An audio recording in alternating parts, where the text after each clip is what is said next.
in my opinion, there was a twofold way of reporting on the crisis. Both, in my opinion, were not completely satisfactory. The other one, not at all. The first one being the way of reporting on the situation on the field without going into depth, which was very important to inform the citizens about the nature of the crisis. This is one thing, and the second thing is that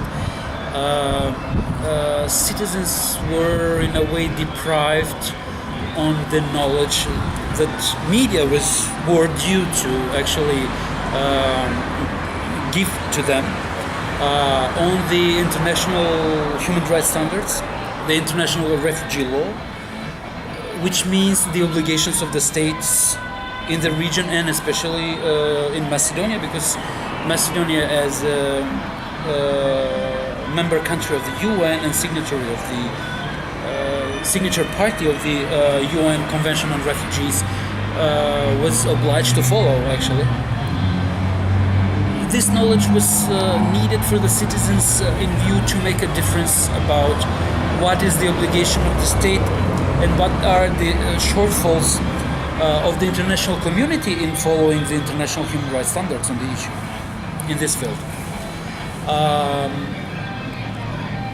The other fault is that some of the media were presenting a picture which was full of hate speech, especially emphasizing the picture of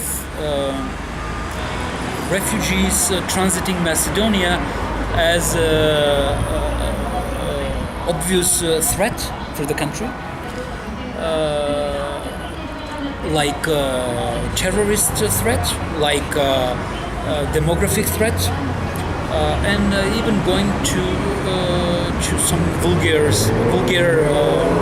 dimensions, like treating people especially designed to be in Macedonia to destabilize the country. And also a religious threat, if you remember.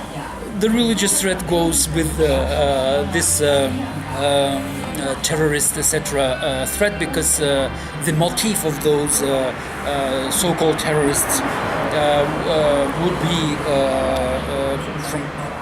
from religious nature, actually. And unfortunately, this is a classical situation of raising the fears among the population, and especially in a situation of already existing internal deep political crisis, which was fueling it in the meantime. And then while speaking about the domestic traitors and the agents of CIA and Soros and everybody else, this refugee story was fitting in the whole paranoia which was presented to the citizens. My sorrow is that the state, the institutions actually, and especially the concerned institutions and ministries were not fighting or functioning to the point of preventing such kind of hate speech and such kind of fear-mongering actually among the population, and then having in mind the internal crisis, the local population was to a serious degree kind of accepting such kind of stances, unfortunately. Do you think it is fair to say that the officials in Macedonia even encouraged this hate speech in the media? Yeah, actually, especially by not doing their job, but not by not preventing, but by not trying to stop, by not trying to going in the public and saying or explain to the citizens that these fear-mongering strategies are actually only that.